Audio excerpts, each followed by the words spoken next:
everybody. Welcome to ABA Inside Track, the podcast that's like reading in your car, but safer. I'm your host, Robert Perry Cruz, and with me as always are my fabulous co-hosts. Hey, Rob, it's me, Diana.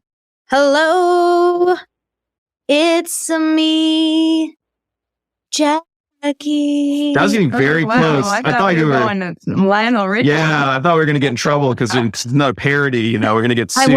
I was going there, and then I realized I couldn't go Don't there. want to get in trouble. Yeah, we don't want ASCAP. You know, we worry about the BHCP on this podcast, but we don't want What is that ASCAP. word? It's called ASCAP? I think, yeah, it's the recording artist. That's They're the going to worst. workshop that. Yeah, that's the Learn- worst name ever. I was like, don't swear. Surely they I mean, you don't want ASCAP coming after No, you, right? don't. For many Never reasons. It sounds bad Sounds to begin with. horrible.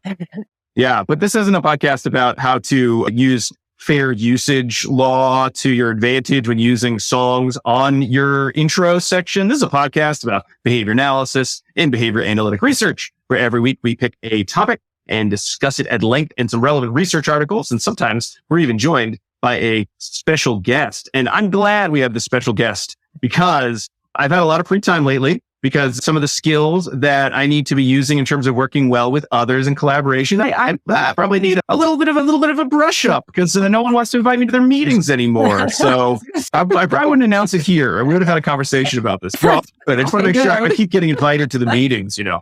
So we're very fortunate to have Rose Griffin joining us on the show to talk all about better ways to collaborate. So Rose, thank you so much for joining us today on the show.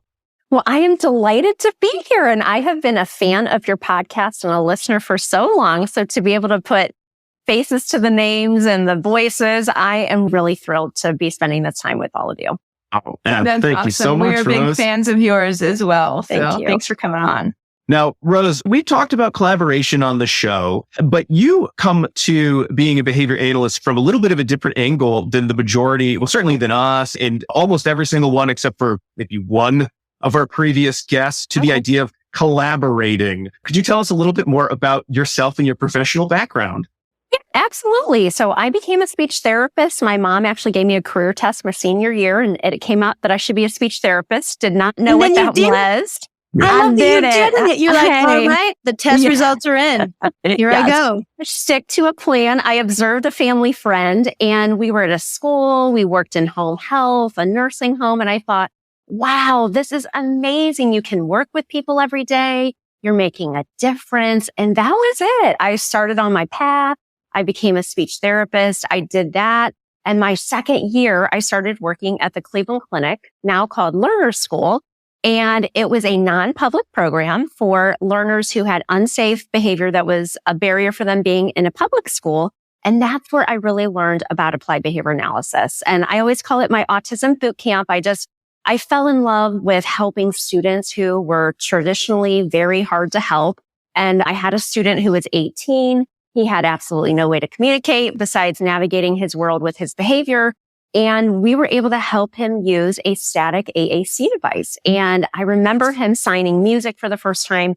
And while that made me so happy and joyous, it also made me extremely sad and then angry that this student had been receiving specialized instruction for so long. And I thought it was amazing that we could help transform his life and so many lives of other students. And really, it transformed my life because it put me on this path then to learn as much as I could about applied behavior analysis. And then when I got married, we moved to Austin, Texas, and I had the opportunity to work with Kelly Rich. I had the neatest job as an autism facilitator. Basically, it was kind of like a BCBA. I was helping out SLPs in 40 different school districts, and I would present and go on campus and what I do with ABA speech now, but on a district level. And it was really just the coolest job. It was all autism all the time. That's what we said. And so Kelly was my BCBA supervisor, which I feel really fortunate for. She's amazing, has started now the Verbal Behavior Conference. And I just never looked back. So I've been dually certified for about 12 years now. And I've been practicing for 20. Thank you. And, you know, I remember when I worked with that 18-year-old student at the clinic, I remember telling my colleagues and friends, I want to go places and I want to tell people about ABA because it's absolutely transformative.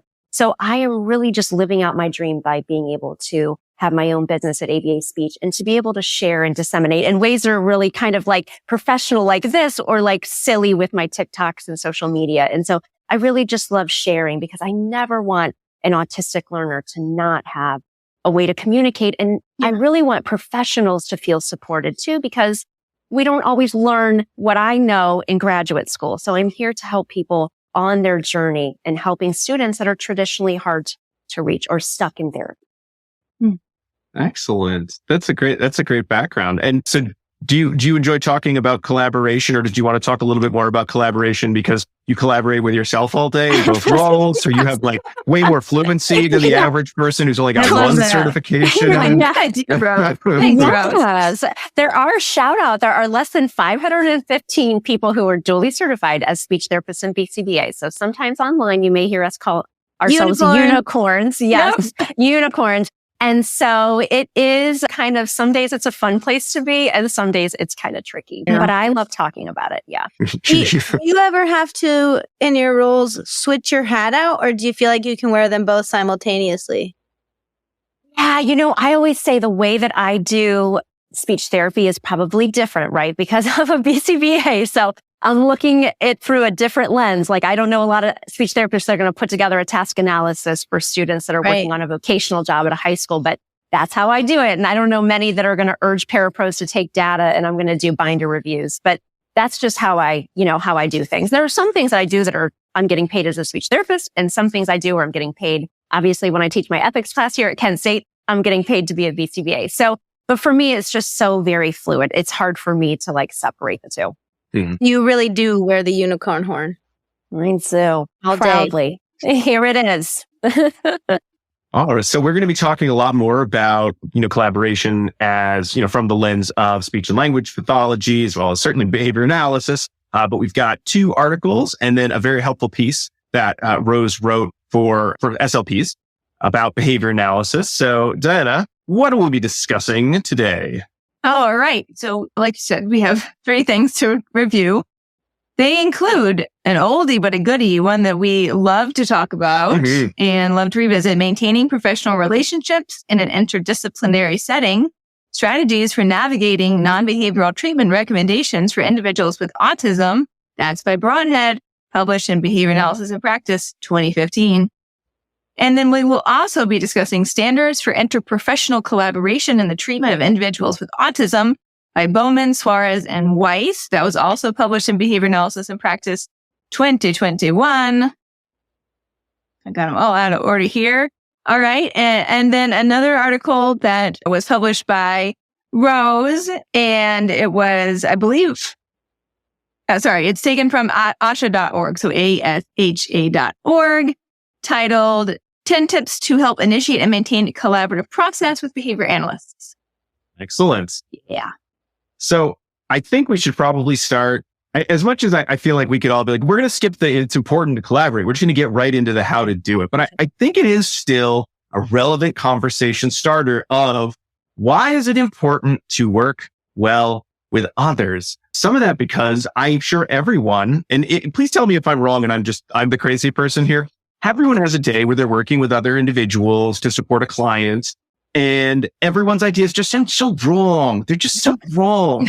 And our ideas are just so right and so parsimonious and so based on science and evidence. And you just want to sort of say, everybody get out of the room. You clearly aren't good enough to work with me. Just go do your own thing. I'll solve all the problems and I'll tell you what I did and you'll say, thank you. Oh, that's where the free time is coming from? That's, well, there's a question. I don't know if that's why. I mean, that could be. It could be. So I think it's always important to talk about some of the, the good, the bad, and the ugly when it comes to an importance and a value in collaboration. So Rose, when you think of collaboration, when you're talking or teaching your trainees about it or your students about collaboration, what's your elevator pitch? Why should I bother? I know the answer and I'm just going to go ahead and do my own thing. Yes. And I think the one thing about being an SLP and BCBA, my favorite part of my job and profession is that we get to work with people. But then the one thing that I think is the hardest part of our job is that we get to work with people, right? Because not everybody has the same ideas. And so especially, I've been school-based for a large part of my career, and there are just a lot of people who have varying opinions. And that's why the Broadhead article I've always used in the courses that I've taught, the CEUs that I've done. I just really love that because oftentimes we are sitting across from a table with people who do think differently, and it's really hard to navigate. So we know that collaboration is going to help us maximize client outcomes and our students' overall quality of life. But that's really what we want. But really, when you have this great collaborative experience, it's going to promote comprehensive care for our clients or students. We are going to grow professionally. I have learned so much. I went through a time where I was working alongside an occupational therapist in a school setting, and we would plan these vocational lessons together, and I would do the reading passage and comprehension questions, and then we would do extension activities, and we did working in a restaurant and try to put on gloves and not touch your face and prep food and all these kind of things you don't even think about. And you're like, oh, is that okay? This is really hard for our kids. So, and it can just be fun, and it fosters this culture of teamwork, which I always say kind of antecedentally, it's great to know who's on the team, what people's names are, kind of building that rapport before things go awry, because we're working with humans. There's always going to be something that we don't agree on. And so for us to try to build this positive collaborative effort before we need to get into kind of the nitty gritty of navigating maybe a troubleshooting for a student, that it's really important. And then we know that we're going to have embedded opportunities for generalization. So, we really have to plan for generalization. I was just doing a talk for some California SLPs, 6 hours on Friday. It was like so cool, but it was a long time. But that was one of the things I talked about. Like, I have been the speech therapist or BCBA in an outside placement. And then I have been the school therapist where we're getting IEPs that have, 10 communication goals, 4 objectives each. And it's like, how are we going to even work on that, let alone generalize? Let's just tighten that up. Let's work together, have a narrow focus so that we can help our student be as independent and enjoy this as possible. So there's a lot of benefits to it. Some of them just the joy of working with others, which, some of us, depending on our roles, probably don't get to do as much working with. We sort of, come in and solve this problem and then go away. We don't, we just have to convince that team, here are the best ideas, or here are some good ideas you might want to do. So and having worked, in schools, worked with a lot of different professionals and having that perspective. I know you said you meld your roles pretty much all the time, but you better than I think us have the ability to say, I could be an SLP for the next 5 minutes. Right. And I could be a BCBA for the next 5 minutes. When you're collaborating with others, our BCBA is really the worst. I feel like I haven't heard that as much. But there were a couple conferences in a row where it was like, everybody hates us, don't they? And it was like the running gag of like how frustrating we are to work with. It really just depends on who you're dealing with. Obviously, and that's what I say in my training, obviously it is easier for me to collaborate with a BCBA because I'm a BCBA, and it's easier for me to collaborate with an SLP because I'm an SLP. It doesn't mean that it's easy because I have an online business, so I do use social media to grow and scale my business and to disseminate information. And there are a lot of SLPs that do not agree with ABA, and there's a very anti-ABA sentiment. So when you said you do have to work with the teams, and honestly, I always go back to this Behavioral Observations podcast with Dr. Pat Fryman. He talks about us really disseminating and speaking at conferences and speaking at meetings. And that could mean us sharing with school teams. And I'm not saying we have to get into sales and marketing, but we want to, build this rapport with teams, have this constant contact. We can't just come in, save the day with a ABA, right? I like the meme, save the world with ABA, but that's not how it goes. We really have to build this rapport. Otherwise, people are going to be like, I can't hear you. That sounds difficult and it's not going to work. Yeah. I think that makes a lot of sense. And we probably each have our own personal reasons why perhaps it's challenging to collaborate at times. But I know for me, like when Rob was describing it, I'm like, I do find it hard sometimes. And it's not because I don't like interacting with people, right? And it's not because I don't think that we can end up getting to the same point. It's that I got into this field mostly because I am a scientist and I view things through that type of analytic lens. And I'm really just not a salesperson. Like I'm not persuasive, right? And like the thought of like, I got to present my pitch, quote unquote, and try to win people over, and is arduous for me just because it's not something that comes quite naturally to me. So I don't know if there are other folks who kind of found their way to our field for its scientific leanings that may also find those types of persuasive interactions challenging. Yeah. Jackie's smiling at me because like in our little duo, like we say like she's outreach, right? Because she is great at that type of thing. She's great at disseminating. She's great at like winning people over. And so for you, Jackie, like collaboration had just a different spin or flavor to, how it fits into your day to day than it does for me, which isn't related to like either of our understanding or belief in our science or the fact that we can benefit from hearing from other people's perspectives too, right? Like we all agree on that, but just the way in which those interactions may play out can differ from person to person. Well, and that's why I like the first article that we're discussing, because it almost sets up a curriculum of what we should learn about collaboration. Because for me, if somebody says, hey, you have to do, this like TikTok or short form video, I'm like, okay, like for me, that's really fun. But there are other things, that would be more difficult for me. So it's not assuming that everybody is going to have these competencies and these skills, right? It's like breaking it into a curriculum. And I think that's really, fascinating and a good way for us to start, because everybody's going to come to collaboration with kind of their own thoughts about the other professions that they're working with and their own strengths and weaknesses in these areas that we're going to discuss. For sure. Yeah. It does read like a curriculum. Yeah. And this is a great segue to talk a little bit more about Bowman et al.'s article. For me, I had not read this article before, and I think it captured a lot of challenges that I've professionally, maybe personally as well, had with collaboration, but from a very different, and Diana gave it like a shocked face. But from a very different angle than I think, say, the Broadhead article would sort of look at troubles with collaboration, because I think the story has always been behavior analysts would kind of have a hard time working with other people. And it's because of our ethics. It's because of our training. And these things are true. I don't want to knock articles. Because we have a lot of, good ethics. But we have good ethics. Yes. We have a slightly different ethical code than some of the professions that we might work with. And I think Bowman et al. Really laid out a lot of other challenges that happen with collaboration that aren't these sort of internal of, you didn't get training in it, therefore you can't be a good collaborator. While we should get more training in collaboration, there are a lot of factors that kind of go into whether or not collaboration is going to be successful that don't have to do with, you as the behavior analyst are the problem. And if only you could be better at this, then you would be a great collaborator. I'd love to kind of go through the three different types of intraprofessional behavior, as they call it. So those collaborative models, because I think for a lot of folks, they're going to hear the first one and say, yeah, that's the one I always do. And it's really terrible and worthless and I hate it. And then as we go through them, they'll say, oh, okay, I get why it's not working. It's not all me. Right. Yes. Mm-hmm. Yeah. And, I found this article because I was doing research for an ACEU that I put together about the ethics of SLP BCBA collaboration. So I talk about this a lot from the framework of it abiding by our ethical code and our guidelines, because there are a lot of thoughts about collaborating with others. And so I always try to, I'm very nerdy in that way because I teach an ethics course and we bring it back to the code, right? So I talk about this a lot on social media.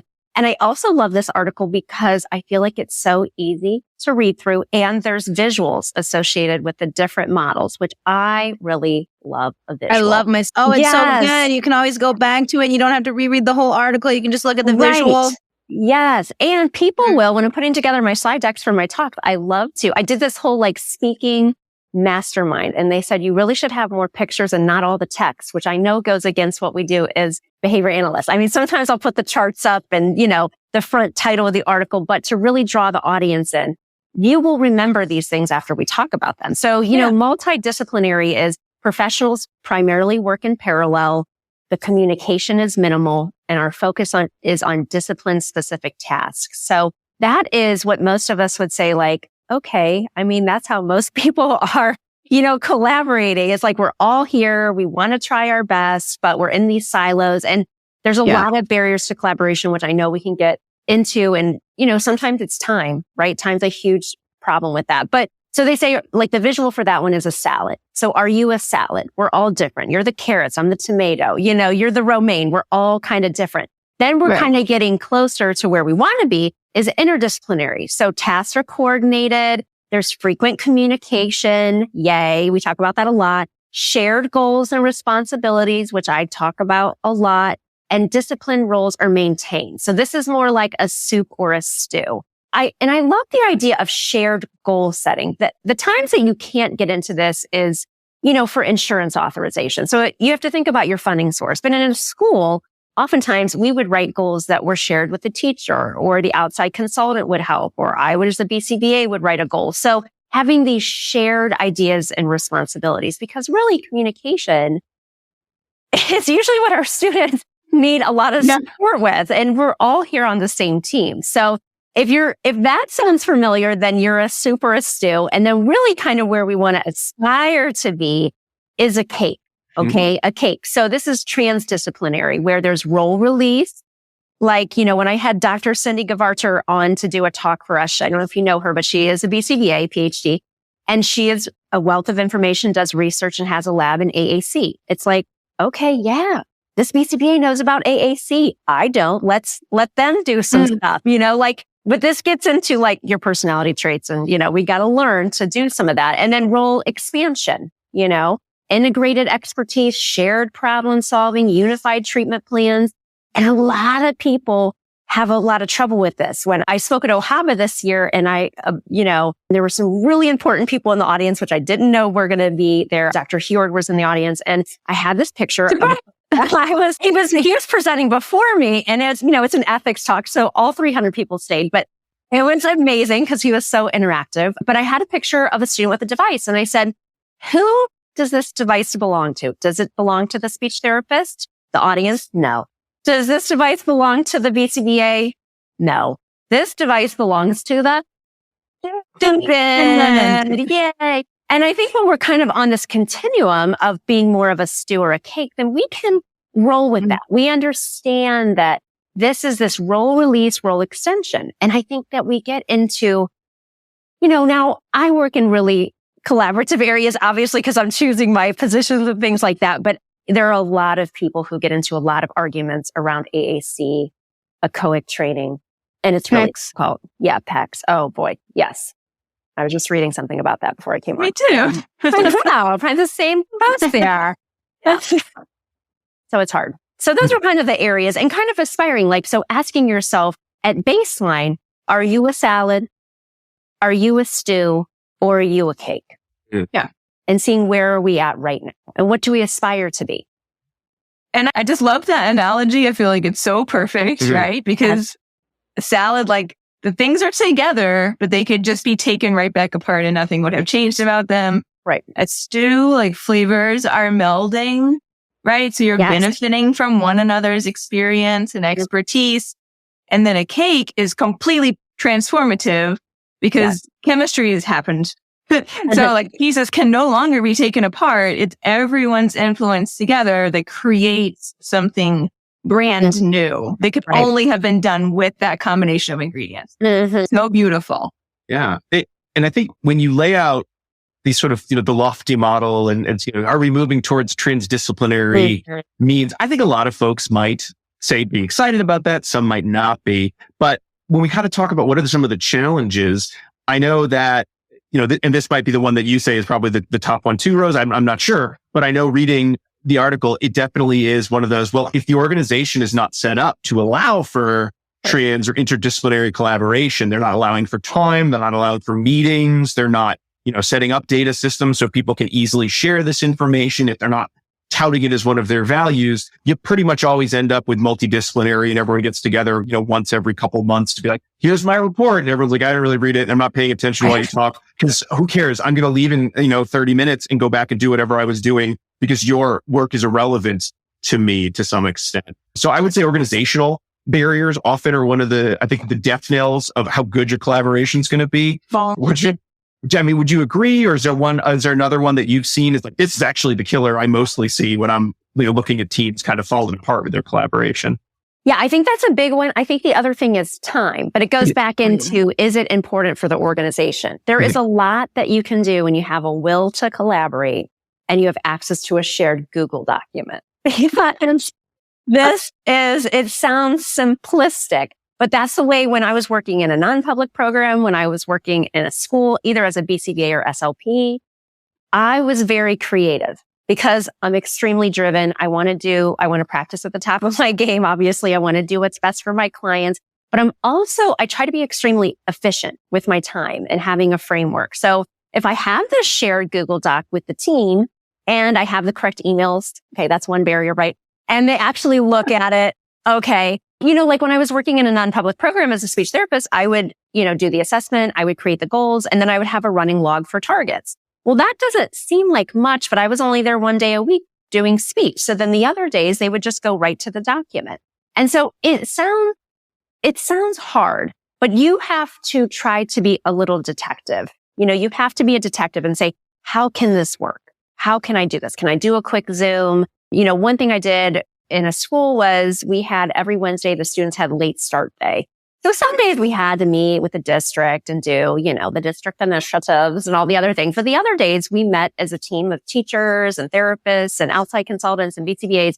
And that was our time. That was our embedded time. So sometimes you just have to look and see and say, how can I make this work? Or what I always try to do is, wake up and disseminate information about ABA. How can I be the positive force here? How can I model this? Because things don't get better if we don't do anything about it. If we just say, you know what? It doesn't work. I'm burned out. You obviously have to set boundaries. But I just try to work smarter and work more efficiently. And I just try to model these good, positive practices. That goes a long way. When you think back on kind of your career and where you've gotten to, do you had to go to school twice. Are there courses or trainings that you say, you know what, I wish someone had told me that I had to learn these kind of collaborative rules or getting in front of the dissemination and how to do it effectively. I had to learn that the hard way through trial and error. Are there sort of courses or trainings or mentorship that you wish you'd had that maybe you didn't and maybe we could have in the future to support this kind of movement towards better collaboration? I think just talking about how to manage a conflict, how to manage a conflict. Bailey and Birch have this really good book about 25, the essential skills of being a behavior analyst. I use that in my class. And sometimes the students will feel like, okay, we got through the ethics test. Now we're on to this. Do I even need to buy this book? Like, I know these are some of the things that people ask, but what I want to say is like, you don't get it. This is the important stuff because you can get the ethical code and the guideline. And believe me, that's going to change over time, right? We're going to revamp that just like I've been certified and we've had many different versions, but these are the skills that are so important. Just like you said, like pitching your behavior planner, like, okay, guys, it's video modeling. Let's go. I swear, there's all the research. Well, you have to make somebody else care that's working on laundry skills with a kid. Right? Who's in high school, who's engaging in unsafe problem behavior. There's a lot that goes into these things. So I think this idea of how to manage a conflict, and I think that we get better with that communication over time. And I think tying it into ethics always is a good idea. So one time I had a BCBA who is a brand new BCBA email me and say, hey, had never met me and said, can you delete these folders from the student's AAC device? Now, I was highly offended, but I didn't write back right away an email. What I did is I just paused. Of course, I vented to my friends. I have that one trusted friend. And then I took an hour and then I wrote back a professional email and we got together and we dialogued about it, right? They didn't know the student didn't have a way to communicate and now they're doing so great with their device. They don't know a lot about AAC. And I'm not going to swoop in and try to, you should know this. It's just this. I always try to frame it of how can we help our student? How can we help our student? We obviously want to make sure that everybody is respectful though on the team. And you really just have to model that behavior yourself, but navigating those conflicts because, we did not have a graduate course. I took an AAC course, but we did not have a course that was about these types of scenarios. And these types of scenarios are hard. In the ethics class that I teach, we talk about obviously a lot of communication-based ones because they're going to be encountering those types of things in their coursework. But I think just dialoguing about these real world things that are going to come up, are very important and things that we need to discuss more in our coursework and our CEUs. And I think that's something I struggle with as a CEU provider. I find articles like this that are really great that then talk about real world things, but I always want to make sure I'm going beyond the task list, as a provider. And some of these things are just really nuanced and they're about communication. I will put in a plug as well for the 25 essential skills from Bailey and Birch. I use that in a class too. And there's some, some of what our conversation is with the students is, are there pieces of this that maybe should be updated, right? So I will put that caveat in there. Yeah. But chapter after chapter, like the hits keep coming. I'm like, oh, this is something I never learned about in graduate school, right? Talking about all the things we've just been discussing, like collaboration and advocacy for oneself and for one's field and for one's students and how you're going to problem solve and address conflict. Like all of those are different chapters in that book. It is, I think, quite useful for new BCBAs or old one. Yes. Like myself, who is conflict averse. Book club. Yeah. Yeah. Right. So it's a good one. Mm. Well, something I always like to put on in here when we're talking about collaboration too is persistence. As behavior analysts, we may come into a situation where we aren't well liked because of previous behavior analysts or previous history around behavior analysis. And I know that I have been in many of those situations where I came in as the underdog and outsider. But through persistent kindness and collaboration, like, I would love to help you with that. That sounds like a great idea. We can run your program and I'll take data. That sounds really fun. You don't have to do anything. That it seems to be, over time, it wears down a little bit, right? Well, you're giving people, it's almost like a business strategy. It's like you're giving people a quick win. You're giving, okay, that's hard and that person's not learning because X, Y, and Z. Okay, let's try this. Let's do it this way. Let's just give it a try. Oh, that worked? Okay, great. And then in their mind, they're thinking like, oh, okay, I'm going to listen to her because she has some good ideas. Yeah. And every time she comes in the class, it's not more work for us to do. It's actually helping to streamline things and everybody's learning better, so it is. It's giving people that quick win. And obviously it comes from a place from us sharing the science and disseminating it and really helping our clients increase their skills.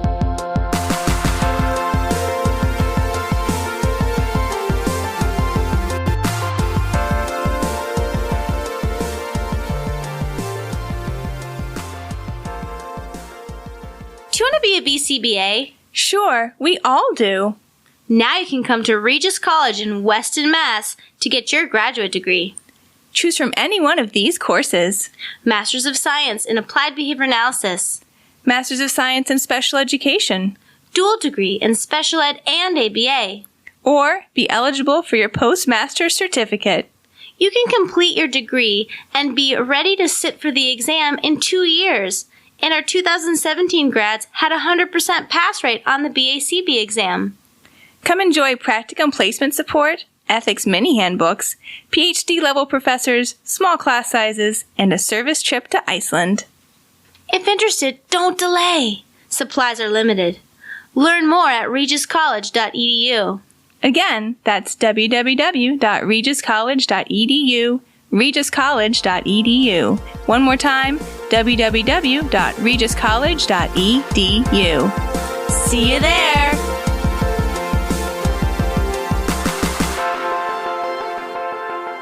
Hey, everybody. Sorry for pausing our conversation, but I wanted to remind all of you listeners that ABA Inside Track is ACE and QABA approved. By listening to this episode, you're able to earn 1 learning credit. All you need to do is finish listening and then go to our website, abainsidetrack.com. You can also click the link in your podcast player on the notes page to go directly to this episode and put in some information, including 2 secret code words. These are secret guest code words. So our first code word is pickleball, Pickleball.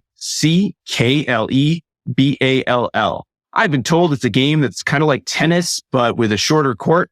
I am not convinced that it is not a game in which you use a sour fermented cucumber to throw at your friends and see how long you can keep it up in the air before somebody eats it because it's so delicious. It's not fermented. It's not fermented. It's, what is it then? Pickled. It's pickled. That makes more sense then. But it's one of the 2. But all you need to know is the code word is pickleball. All right, let's get back to the episode. I think that in a collaborative relationship, both parties have to come into it with humility, right? So I only know what I know. I don't know what you know. You have to share with me what you know, and what you know might actually be better than what I know. Yes. But unless we have that humility, then we really can't move on to our highest cake level of collaboration, because that requires trust. And we can't build that trust, right, without that humility from our own perspective. So I think that can be part of the reputation that comes with BCBAs is, I know everything. Everything can be boiled down to the science of behavior.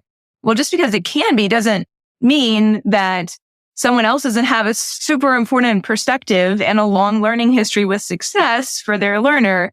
Right. We can combine that together in a way that is truly collaborative versus coming into any interaction saying, I gotta win I gotta win them over. Like sometimes we have to be the listener. I thought that was the point of that movie, The Mighty Ducks. The lawyer's got to win all the time. And he learned the lesson that the kids have to win the hockey game, just like he has to win all the legal cases.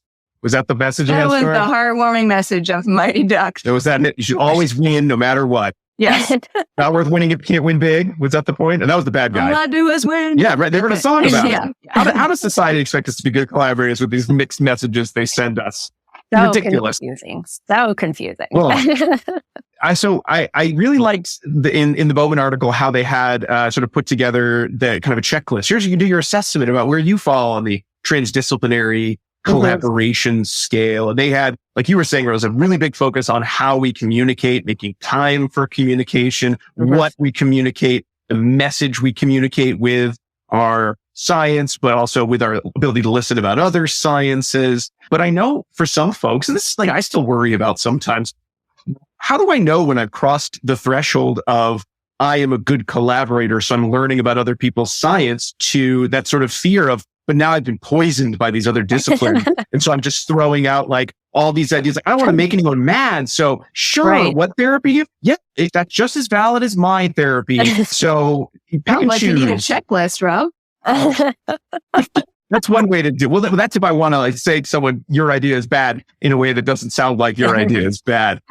Is there a concern, or have you ever had that concern of I don't want my collaboration to just turn into every treatment is equally valid, therefore client pick the one that's the cheapest or the easiest, or you like, even if there's no science or evidence, and I'll just smile and say, you got it, because all of these count fully the same. Have you ever found yourself in that situation, or have you found ways to sort of avoid that? Or is that one of those like straw man arguments that someone would throw out just because they don't want to collaborate with people? No, I mean, I think that it's hard. We as behavior analysts, understand ABA. We know the power of ABA, and it's absolutely life-changing, right? And transformative. And so we want others to feel that way too. I think if you're working in a clinic and everybody comes to apply at said clinic because it's, an ABA clinic or, a non-public program, and this is the way they do things. It's okay. Welcome, person. This is the clinic and this is how we do things here. Okay. But when you're in school and you're consulting, you got a speech therapist, you got an OT, there could be a parapro, a job coach, parent. Parents are really, clients and parents are part of the team that we're talking about here. But, I've had parents say, well, my child has selective mutism and they're not verbalizing in school. And I heard about something called spelling to communicate. And could you look into this? Well, that's facilitated communication and pseudoscience and unsafe. And, but I don't want that parent to feel bad, right? Because I have a rapport with that parent. So I just kind of share some things, talk about some podcasts that I heard and research articles and things like that. So that's what gets really hard when there are a lot of cooks in the kitchen, right? You want to come in and say, look, here's my plan and let's implement it now.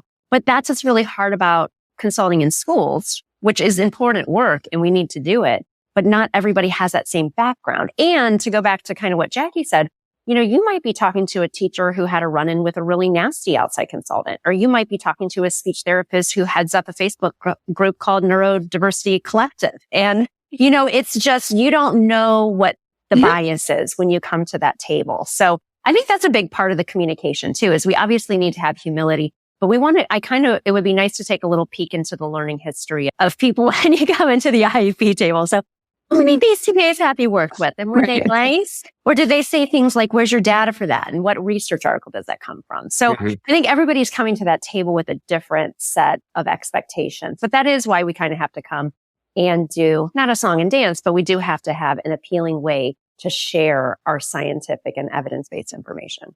Rose, I think that song and dance, I sort of, as you were going, I kind of imagining like the old 70s Disney movie where it's like the behavior analyst comes to the small town where, Billy and Susie aren't learning to read and have problem behavior. And, through their down home charm and science of human behavior, they win everyone over and then they move along to the next town. Maybe it's a TV show. It's like the Incredible Hulk. You just kind of move from town to town. I hope we buy an apple orchard and we fix it up. And when There's we're a whole out, song about that, Jackie. It's a whole scene. It's real pretty. There's an animated bird somewhere, sure. It's the truth. We do have to do that. We do have to put it in a pretty package. We do have to make it appealing but that is hard. And I think we need to stand by our science. And I think, the next article we would talk about kind of gets to that kind of a framework, but it's kind of funny being an SLP and BCBA because I'll do things like one time I did an ethics panel and it was with the BCBA. And, as a sidebar, then she tells me all these, horrific things from a speech therapist that she worked with. And hey, I'll go into an SLP conference and I've made a lot of TikToks on that. And, like everybody is like, digging the information, a lot of head nods. They're like, oh, wait, isn't that girl that's also a BCBA? And then it's like glazed, overlooked, But it's hard. It's hard out there to collaborate. It's not easy, but, it's worthwhile. Yeah. So, and I think when it comes time to collaborate, let's move into sort of the broadhead framework, which is definitely one of those articles. I feel like I know it wasn't just came out fully formed, like Matt Broadhead just wrote down a bunch of ideas and bam, it's he goes through the whole process. But it is an article I see anytime someone talks about collaboration in the field. This article's in the citation list. I'm sort of curious about whether or not there's been like a real like tight follow-up as to like survey. How many BCBAs have been using this? What have their thoughts been on? I'm sure Matt has gotten that feedback from people, but I'd kind of love to see. It's been out in the world for close to 10 years now, and it's been heavily cited. And you talk about collaboration. How useful are people finding the list? I know I give it to my trainees when they're coming to meetings, before they come to their first meeting about, I don't care how smart you are. I want you to tell me what's pseudoscience and what's not. I don't need you to tell the other people at a meeting that you're a guest to about the pseudoscience that they're peddling, because that's going to get you kicked out. And then that's your own ethical problem you've suddenly found yourself in. Right. Have you used this flowchart sort of as is, Rose, or have you found parts of it more useful than others in your own practice? Yeah. I think I like the flowchart, and I love just the whole, title of it is not navigating non-behavioral treatment recommendations, because as an outside consultant, which a lot of BCBAs are, when we're going into hypothetically a school district, which is a very, similar scenario a lot of people are facing, you are going to be dealing with, most people may not even know what ABA is at the table.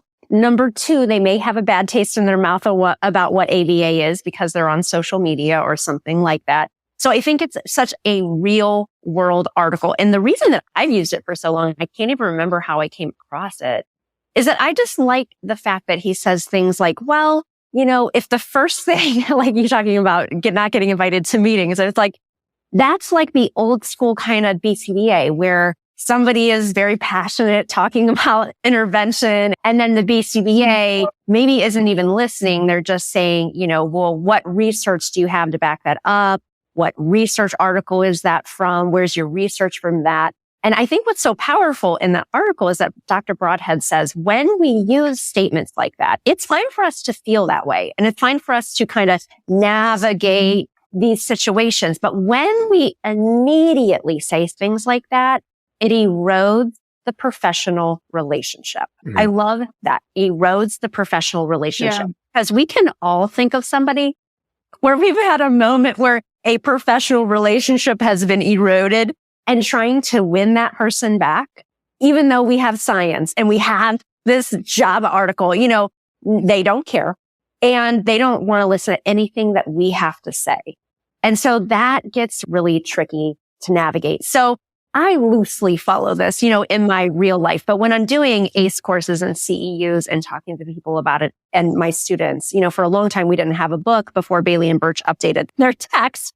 So I was using articles, and this was one that I really used a lot because I think it's a scenario that's going to happen for us as BCBAs every single day that we're out consulting. Yes.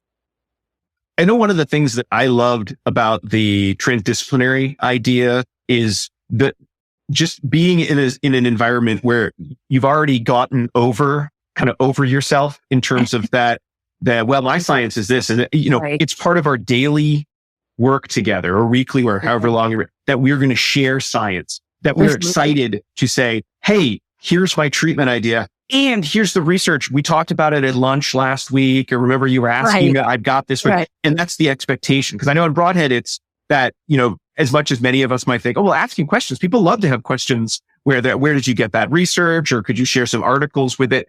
And not necessarily thinking about, well, that's like you were saying, that's going to come off as, I don't actually care about the answer. I'm asking you this because I know you don't have any research. Yeah. I'm trying to prove how dumb you are in front of everybody. Right. Whereas, I really love that transdisciplinary model of collaboration because it takes that out of the equation. If I ask you, could you share some research? It's not taken as, whoa, you're trying to make me look bad. It's taken as, of course I can share some research because I value your opinion just like I know you value the research I'm about to share with you because we've all agreed that it is important to work from science basis and an evidence basis. I know that's one of the ones that I sort of would love to be able to skip because I know the recommendation in his article is if you're not sure, ask a colleague who's also in the field who can tell you whether there's evidence or not. And it's like, this is so many steps. Like this is, it kind of leads to, when do you do this? Because I'm thinking about that, you're coming to the school meeting, you've got an hour maybe, and you get to talk for maybe 10 minutes in that meeting. When are you doing all the research and like, hold on, I got to take a really important call out. I got to run to the bathroom and like call my friend, my SIP friend, and be like, have you ever heard of the following thing? Could you please send me, I got to read it real fast, not look like I'm screwing around on my phone at the meeting. So I know how to respond in the next 10 minutes. Like, hurry. Like, right. And then they say run. And then, then you have to go back into the meeting and see how that's going to go. But I do think that, it's good to have a framework. I think it's good to have a framework. I do think the one thing that's hard about this and why I love this article is that oftentimes, and what I tell my students is, as a BCBA, you are usually not going into a school district when things are warm and fuzzy, when things are really great. Now, here in my area in Cleveland, there are some districts, and I know out east, maybe where you guys are, there are districts who have district BCBAs. And that totally changes the dynamic. But when you have that old school scenario of the school team is really struggling with a student, the student is maybe going to get put inside an outside placement. The parents have an advocate and lawyer. And now here comes the BCBA to make everything better. And then you bring up some idea about something that's not really covered in, our literature. And then it just is everyone's defensive. Everyone is defensive. And so it's hard to have this warm and fuzzy and follow all the strategies because they're looking at you saying like, oh, what are you going to do? And then you're looking at them saying, why did you do it this way? You know what I mean? So there's a lot that goes into it because we're human and every environment is different. But I would say, if you're working in a clinic and having that transdisciplinary or, maybe it's a newer clinic and, get that first article we talked about and don't get overwhelmed by all the suggestions. There's like a survey and a questionnaire. It's just, where are you now? And where do you want to be? I think we just have to, just like we do with our clients, we have to have a baseline of where we are with collaboration because we know it's going to help our students and we know that it's going to help everyone involved, even if at first it is not the easiest thing in the world.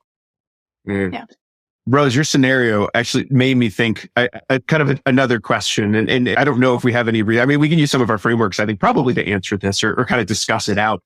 But that idea of, we're talking about this idea of collaboration as this binary. Either we are not collaborating, we're standoffish, or we're all working well together. Right. But you just laid out, I think, probably a real complex nightmare scenario of you've been brought in or you're a part of a team where you're the late comer to the team, which again, for ABA, you are probably the last person, coming in unless you're in a transdisciplinary team already. But somebody brought you in. Somebody wants to collaborate you. Is it the school? Is it the family? Maybe it's the student, maybe the student themselves. They're an adult. They brought you in. Right. So you've got some of the team that's like so excited to collaborate you. Whatever you say, I love it. It's the best idea. And then you've got the other half that thinks you are the enemy.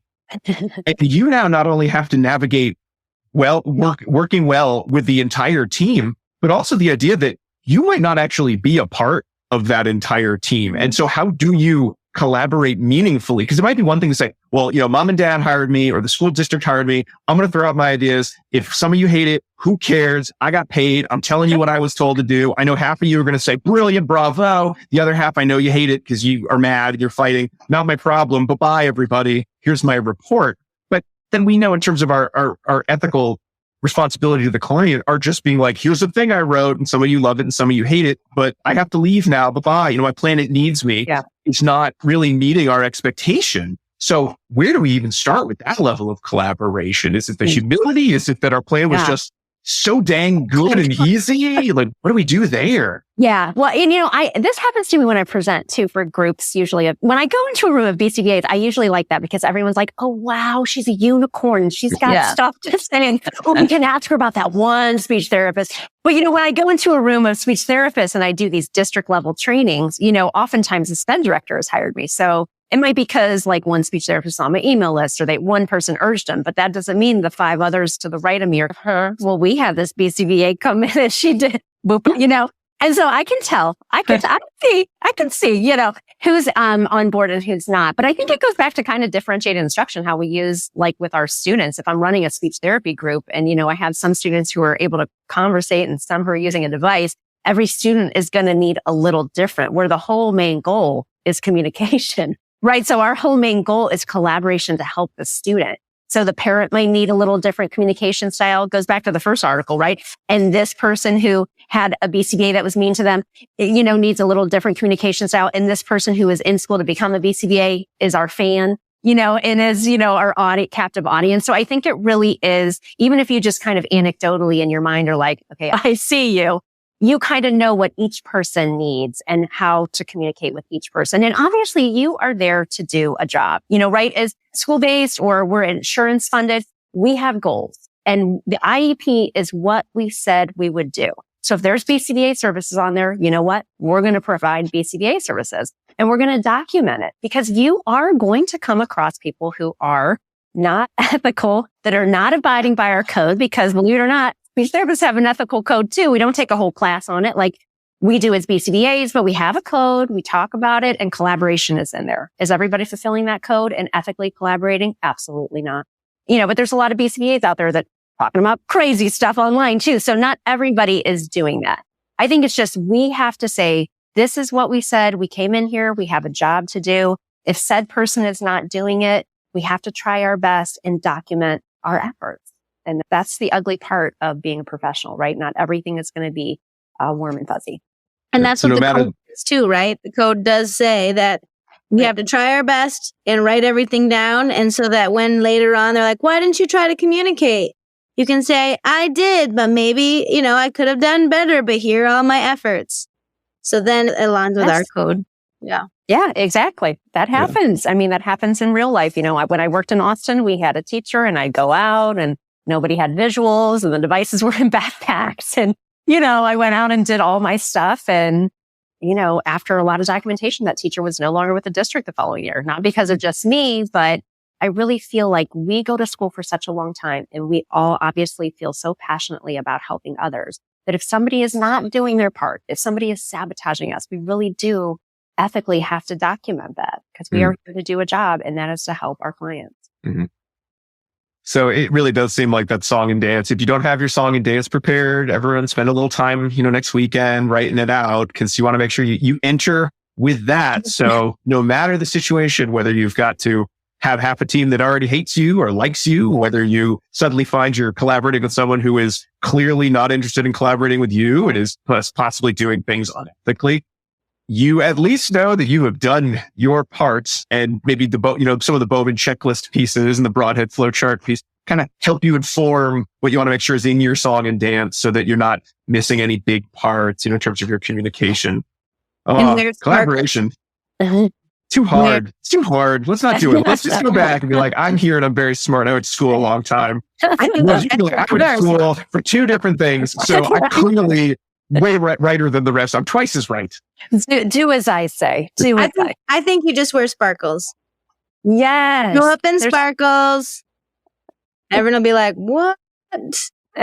Was not expecting that, right? Yeah. Was not expecting BCBA passionate and she has gems on. Okay, let's go. No, someone comes into my meeting with sparkles. They're trying too hard. I know they're trying to collaborate way too hard. I don't buy it. You got to look me over. You're suspicious. I'm a grumpy character at the end of the movie who's only won over when something Baked happens. goods? Baked goods. No, I don't trust anyone. If they bring food to a meeting, I don't trust you. I'm gonna bring baked goods and then a shirt that's got collaborate and gemstones. Set the tone. Okay, so genuine is another piece that I'm feels hearing not genuine. Yes, from our group, that you have to present genuinely as well as with humility. Yes. Okay, got it. So gemstone, but it's like really small. It's like in the corner of your T-shirt. It says collaboration. That I'll buy. I'm like, I just like to remind myself sometimes. You didn't even need to notice it if you didn't want to. Okay, that I buy. You're really trying to collaborate. There you go. Okay. Lunch, though, we're all in agreement. Does lunch really need to be a part of the checklist? Like, are we cool if we not do lunch? Should we do lunch? I think we should do lunch. I think it's one of the best. It's been, in my experience, when I'm eating lunch with a colleague that is on a team, we get far better collaboration after that lunch, if that lunch has gone well, than not. Because we've connected as people, right? We're not just, oh, you're the dueling BCBA and I'm the best SLP, or the opposite, right?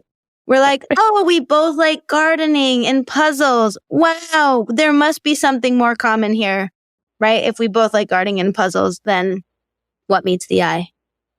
I think so too. And anytime I've been in a conflict with maybe a parent that's hard to work with, or a lawyer, advocate, another BCBA, I just always try to think of, well, what is their angle? Maybe this parent is acting this way because they have this history of not getting the services that they need, or they don't fully trust the team members for whatever reason. So I always try to take the shoes of the other person, the perspective.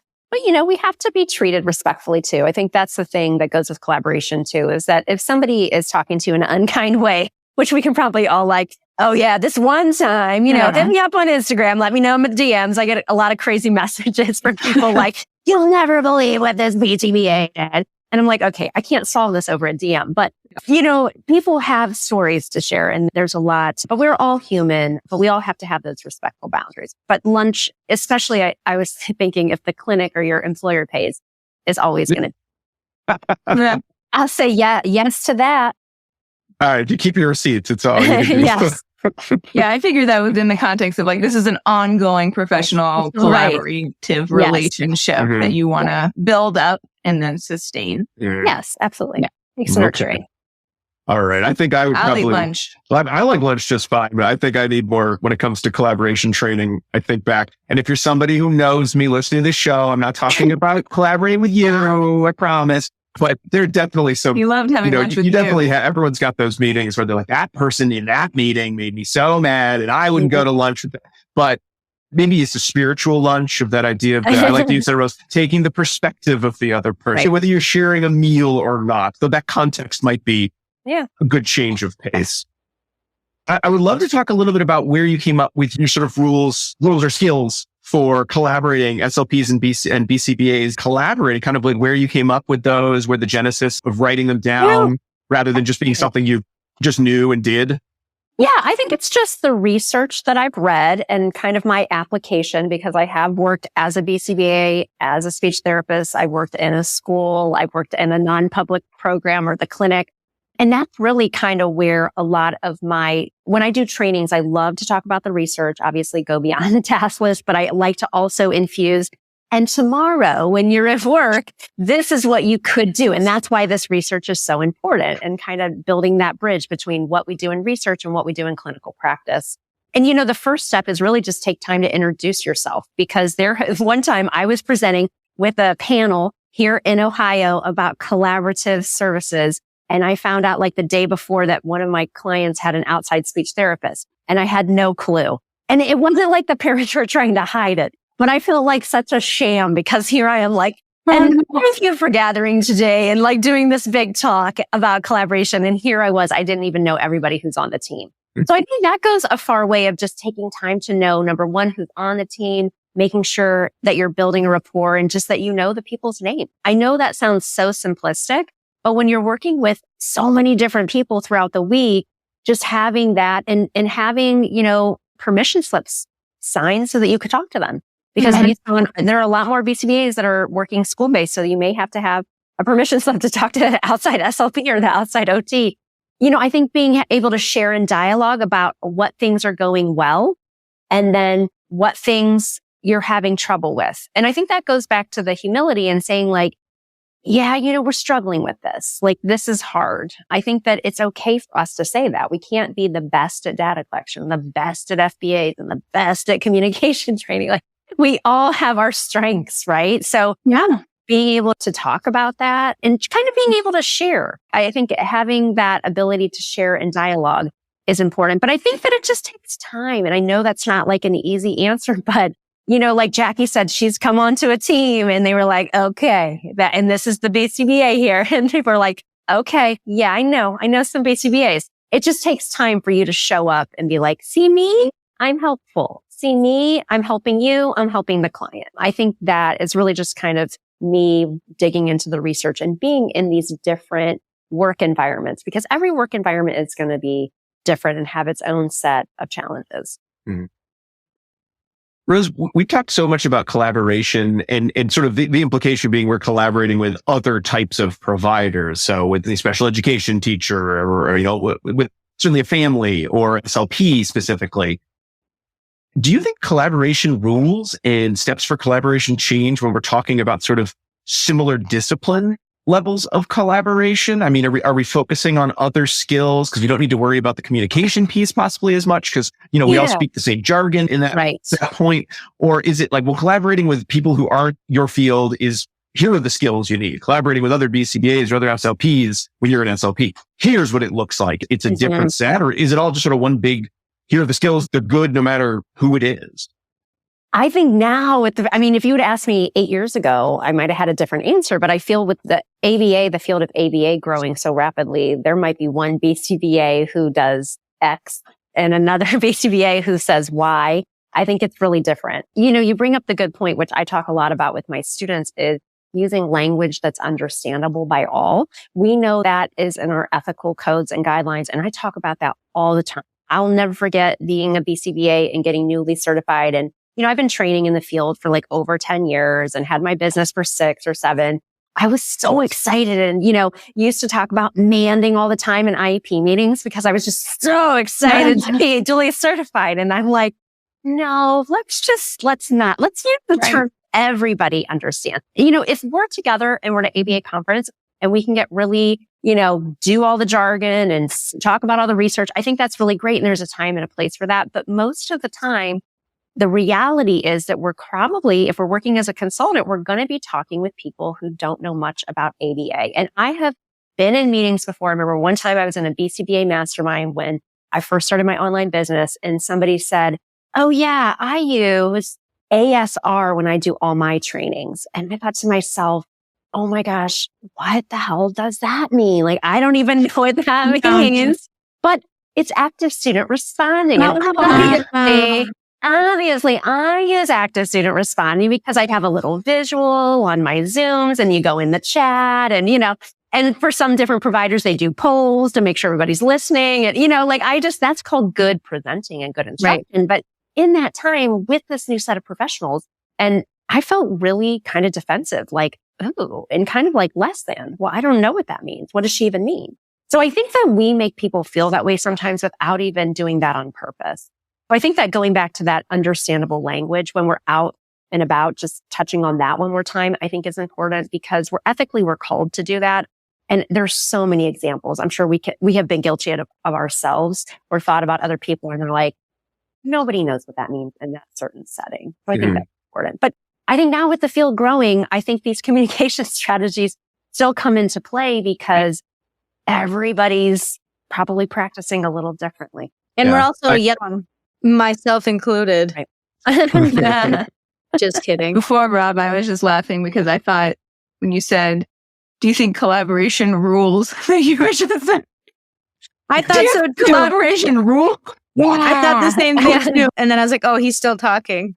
Right. So that's why I was laughing. As a good Rules are collaborator, all right, I like to use colloquialisms more often so everyone understands. Oh, yeah. Like terms Critchfield 2017. like that rules. Yeah. Like I don't think Critchfield put that in his mechanical Turk study or his I don't think Amazon so. Turk study. Does everyone love the term rules? Of course they do. High social validity. Okay. No scientific basis, but we like it. So let's use it more. So I'm sorry. No, it's okay. I definitely kind of, like you were saying, Rose, as the field continues to grow and grow, which is very exciting, I will never, after all these years, I will never be mad at the presentation at a conference where someone's like, here's the slide where I'm going to give you the really dumbed down definition of what it is I'm going to be talking about, even though you read the title for the talk you're coming into. So you probably should already know what it is. I'm never going to be mad about that because there are plenty of times when I've gone to a talk and someone's like, yep, this is totally my wheelhouse. And then they throw in AFR. They throw in just the acronym that I just don't know that acronym or the context is not the one I've ever heard it in. Right. I'm lost. And my immediate response is like, how dare you? How dare you make me feel bad about myself that I don't know something? I know you did it on purpose. I'm really upset. I don't like your talk anymore. And it takes minutes to be like, well, okay, maybe they'll say it later. Maybe I'm sure it wasn't personal. So maybe no jargon until you've worked out who you're with, who you're collaborating with, or get good at your positives. I do request.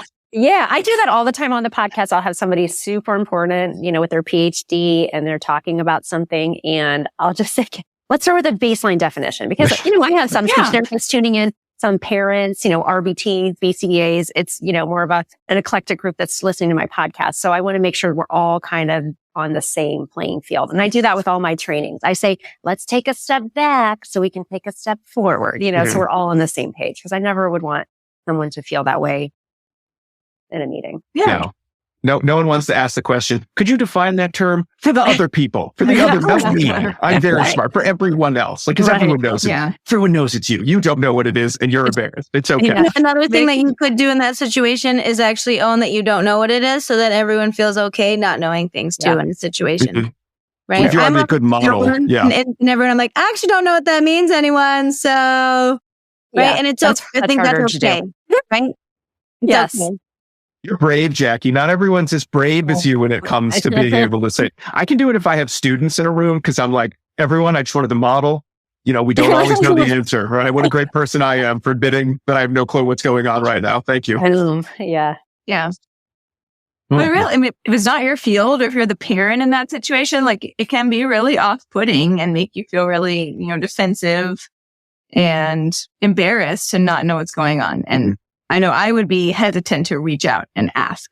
I would just be like, oh, this conversation must not be for me. And then you've lost that collaborative opportunity. Right? Exactly. Yeah. It's someone's audience, though. I mean, I know when I go if I'm called into a meeting at a school and I'm the BCBA who just got brought in, I know my audience is not going to want to hear my jargon unless I define it ahead of time, unless I use other examples and then maybe slowly add it in over a long working relationship. I think with other BCBAs, that's when I think it's a lot harder to think about. I think my audience, well, of course they're going to know the terms I'm going to use and they should know these terms, right? That can sometimes become the attitude too. Of course you should know the terms I'm using. And if you don't, I don't want to collaborate you, right? You don't want to send that message. So I think that's where I get tricky. But I think, Rose, you make a good point. As the field grows, we probably should just accept, doesn't matter what the letters after the name, assume that you are going to use no jargon until such time as it's okay based on the relationship you've built. At lunch, perhaps. Yeah. And some school teams are going to be building their competency. When I worked in Austin, we did full day trainings about ABA with, Kelly Rich, with parapros and with teachers. And so over time, we would build the competency, just like an outside consultant would do that with the school team. They're like, oh, it's school A, man tacticoic FBA, boom, here. We're not there. This is new. And so it goes back to that differentiation, which goes back to just communication in general. Well, we have talked about a lot of collaboration, assessments, and rules and strategies. I think we should kind of start summing it all up in the dissemination station. We're here. We had a great lunch on the way over. We all shared our thoughts and dreams. I love the dining car. It's the dining of the dissemination train. The best. I had a pumpkin pasty. Oh, what are you on the Orient Express with that? Fancy guy? On the Hogwarts Express. The Hogwarts. Yeah, they have that. So, Rose, we talked about a lot of resources. We talked a lot about a lot of skills. We talked a lot about talked a lot about it. Wow, I'm having a hard time. Talked about a lot of articles that have their own frameworks. So, I think we'd all recommend so many resources. People should keep checking into these resources, keep following up, keep practicing, keep working on their collaboration. But realistically, if folks need to have one or two places to start, tomorrow, where would you say, if you're going to put all the eggs in the basket for a little while you're getting your feet wet on more collaborative practices, what would be your kind of like top tips or top resources that you would share to BCBAs?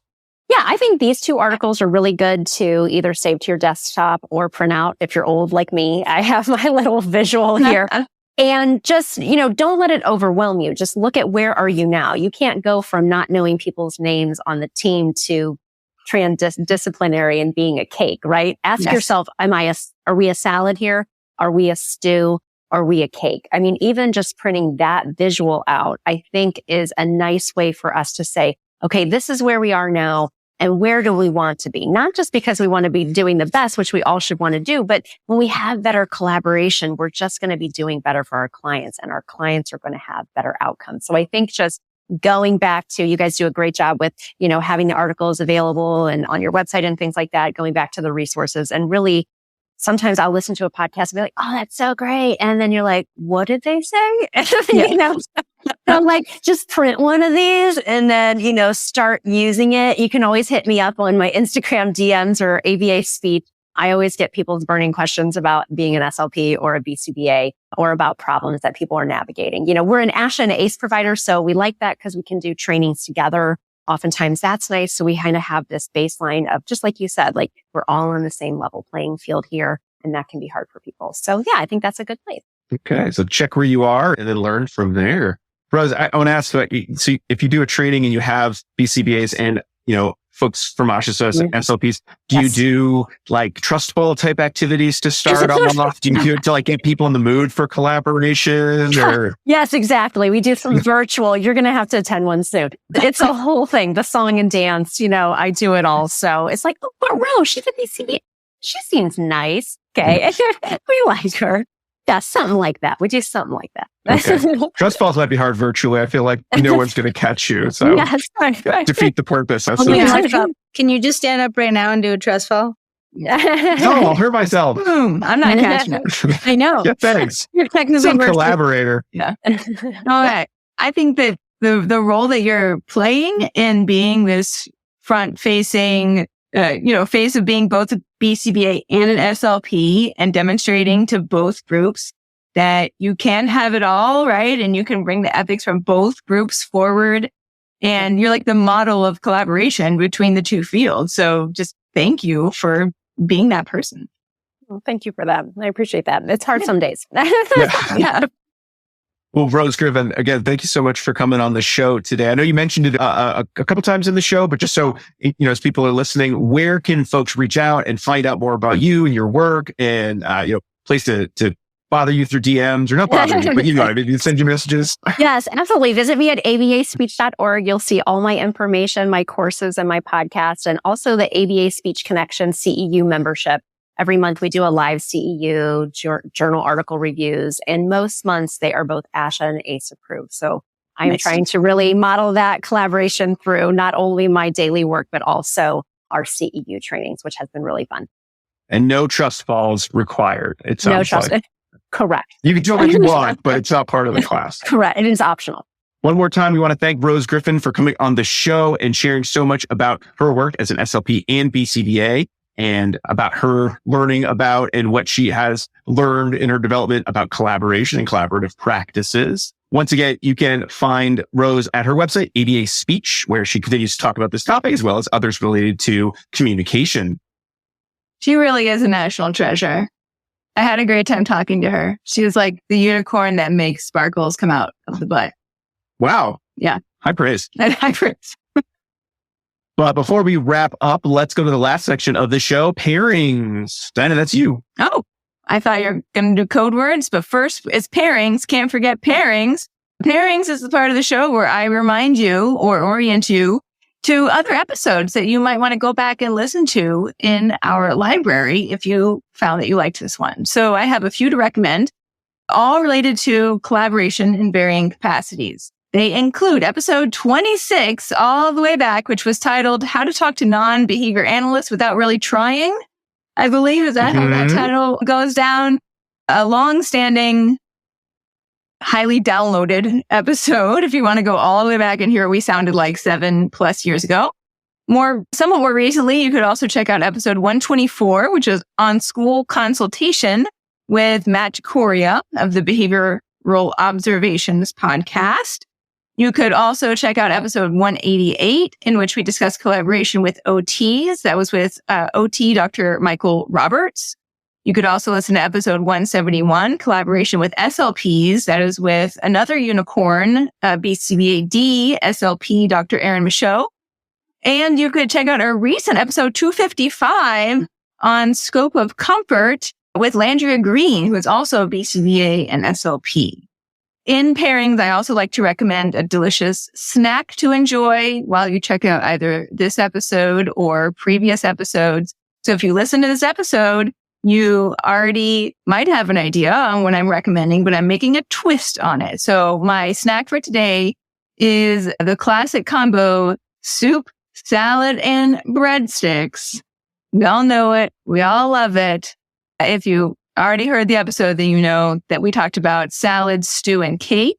But I said, bread is baked much like cake is. So let's just, flip the script on this and use soup, salad, and breadsticks. And now I want to go to the Olive Garden. Maybe there's cinna sticks. You do like a frosting. No. Okay. Pairings. Thank you, Diana.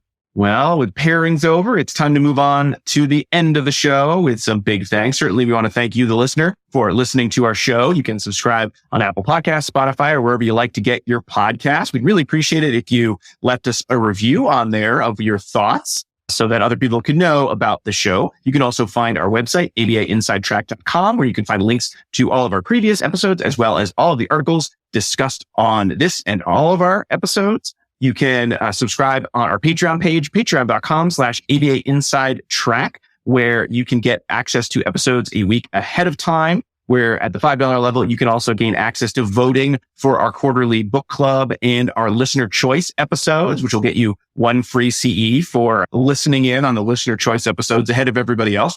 And for $10, you can join our book club tier, where you can get our quarterly book clubs and 2 additional CEs, as well as getting to vote for all of them. And these come with some discounts to our CE store as well. Again, that's patreon.com/ABAinsidetrack. You can also find us on all the socials as ABA Inside Track, and you can email us at abainsidetrack@gmail.com. Some final thanks to Dr. Jim Carr for recording our intro and outro music, Kyle Sturry for our interstitial music, and Dan Thabit of the Podcast Doctors for his amazing editing work. And before we go, your last secret code word, special guest code word is HARP, HARP, which, fun facts, special guest Rose Griffin can play the harp. Can you play the harp? Talented. I just use the SLP, BCBA, and harpist. That's got to be the only one in the world with all 3 of those. Who knows? Who knows? If you also are an SLP, BCBA who plays the harp, right in. We'll have you on the show for Harp Off with Rose. All right, folks, we'll be back next week with another fun-filled episode. But until then, keep responding. Bye.